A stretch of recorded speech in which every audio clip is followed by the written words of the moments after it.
Cut then update. Ang ganap ngayon ni Aden, meron siyang media launch for sa bago niyang endorsement na The Hungry Pita.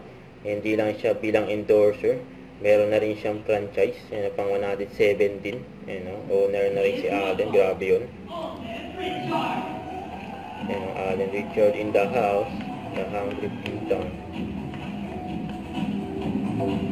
Congrats kay Alden.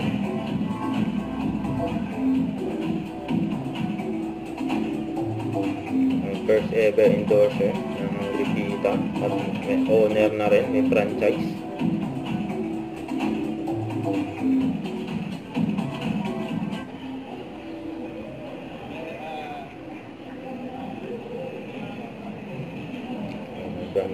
Hello po, magandang tanghali po sa inyo lahat.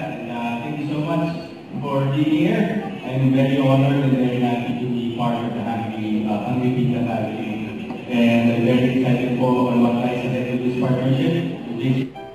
Tapos si Catherine naman, sa IG story niya, nagwo-workout siya ngayon. May pinag-aandaan si Catherine.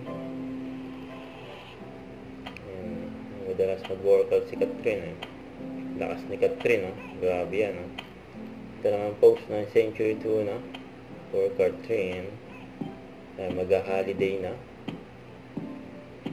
Nakakagutom mga food, Huwag kalimutang mag-subscribe, click ang notification bell for more update. Ito po ang Nature Reaction Vlog. Bye guys, thank you for watching.